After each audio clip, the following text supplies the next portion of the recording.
Agad na kumilos ang mga operatiba ng upang mailigtas ang bata at magpunyang pinasig sa nagawang involvement operation. Magbabalita yan sa patrolungan sa Dalawang Luna.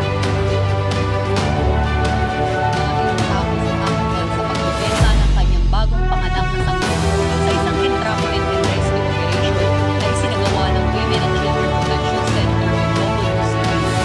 Ito ang gabilang Uriwates sa Pasay City.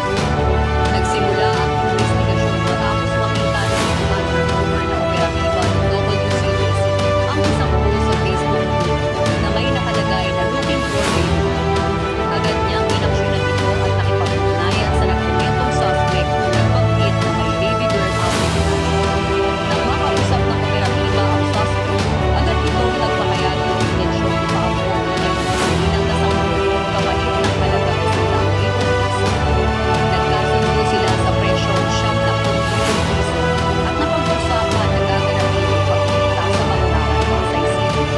Sa pagmumay ni Police Brigadier General Rosia Manala ng WCPC, kasama ang mga operatiba ng Luzon WCPC sa pangunguna ni Police Lieutenant Colonel Armelina Manalo, katuwang ang National Authority for Child Care o NACC, sa pangunguna ni Yusek Janela Ejercito Estrada, ay kaagad na nagkasanang operasyon ayon sa nasabing impormasyon na nag-resulta sa katagumpay na pagka-aresto ng nasabing suspect. Nasagip naman sa iligal na pagbebenta ang walang kabuwang-buwang na sanggol na isang buwan pa lamang mula sa kaayusan ng inatay. Nasa kustudiya ngayon ng PNP WCPC ang naturang suspect, habang ang biktima naman ay nasa pangangalaga ng PSW. Samantala, inuna naman ang panayam ng mga tayong Kevin Rizal Field Unit ng WCPC tungkol sa naganap na operasyon.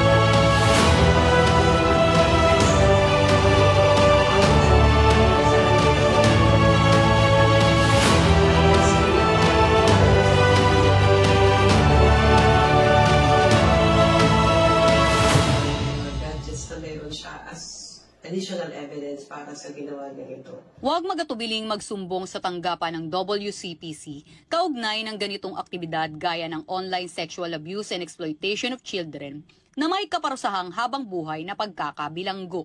At kung may nais kayong isumbong kay Aling Pulis, maaari kayong tumawag o mag-chat sa aming WCPC helpline. Mula sa PNP Women and Children Protection Center, ako ang inyong PNN Correspondent Patrolwoman Sana Rose, alagad ng batas, tagataguyod ng Balitang Pulis.